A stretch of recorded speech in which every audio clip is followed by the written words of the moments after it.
Welcome to Emerging Civil War News. I'm Chris Mikowski, and joining me today is Blake Myers of the Bull Run Civil War Roundtable. Blake, how are you today?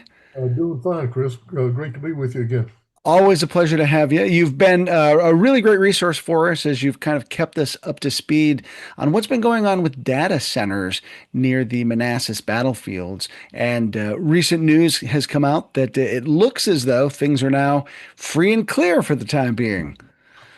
Yes. I mean, this all started back on, I remember December 23rd, 2023, when the Board of Supervisors approved the change of zoning for the area along Pageland Lane to light industrial from agriculture and rural, which allowed data centers. And that started this whole thing with uh, what potentially could have been up to 37 data centers along that Pageland Lane area on the Manassas National Battlefield and right next to Manassas National Battlefield Park. So it's been a 3 year I won't say fight, but a 3 year effort to try to turn the tide on that. And the just this past week, the final uh,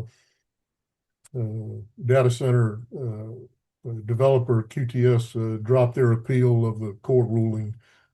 So there were two lawsuits filed against the county for the data center approvals or zoning approvals. One was by Oak Valley Homeowners Association, a local homeowners association out there in that area, and the other was by American Battlefield Trust and a host of its allies and fellow organizations. So it's been a long process, but it paid off in the end. We were successful.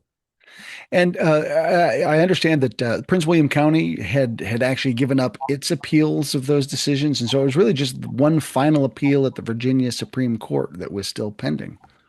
Yes, and that was it was really Compass and QTS were the two major developers. The Prince William County Board of Supervisors, of course, they had changed during the election, and so you had a different makeup of the Board of Supervisors, and they well, we'll say unanimously. I can't remember what vote it was, but they voted not to pursue an appeal of the court rulings that invalidated all of the zoning that the previous board had approved.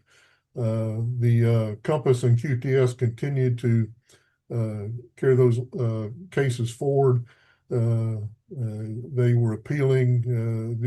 The initial court verdict was in favor of Oak Valley HOA and the county. The That was potentially going to be appealed to the Virginia Supreme Court. Everybody dropped out except QTS, and then just several days ago, QTS decided not to follow up on the appeal. So the ruling stands, and the data centers will not be going into that historic area.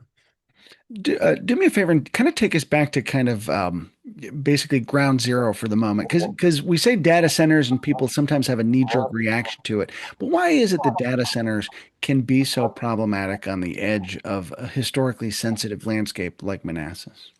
Well, it's because of the typical size of a data center. I mean, it is a huge structure. It also brings in plenty of electrical substations and power lines because it takes electricity to run all those computers that are inside those data centers. Plus, it has a huge requirement for water, for cooling, and then stormwater management. I mean, these are huge structures that are built on pavement, concrete, increased traffic in and out, both cars and trucks. And so it totally changes the rural landscape from agricultural and rural type area to really a light industrial section. And that's what the zoning changes to light industrial to allow for structures like data centers to be built there. So, is it important to keep vigilant? Is this fight against data centers over? Is there still the chance something might happen? Well, I think people need to realize we have a need for data centers. I mean, to support what we're doing right now. Yeah.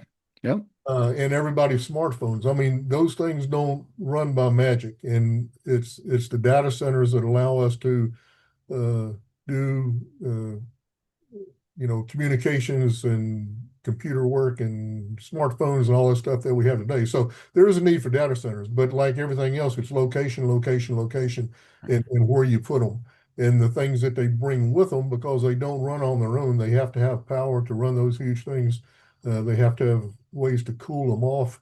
They have Right now they have backup diesel generators that if the power goes out, they use diesel generators, which creates other environmental issues. So there's a lot of environmental issues and changing, particularly if you put it in a rural area that used to be farmland and small farms, and now you're putting this huge industrial complex in there. It just changes the nature and the scope of the immediate land and all the land around it. Blake Myers of the Bull Run Civil War Roundtable, thank you so much for helping keep us informed and giving us some context about this story. Well, great to talk to you again, Chris, and thank you for the opportunity. Thanks for all your work. I'm Chris Mikowski for Emerging Civil War News.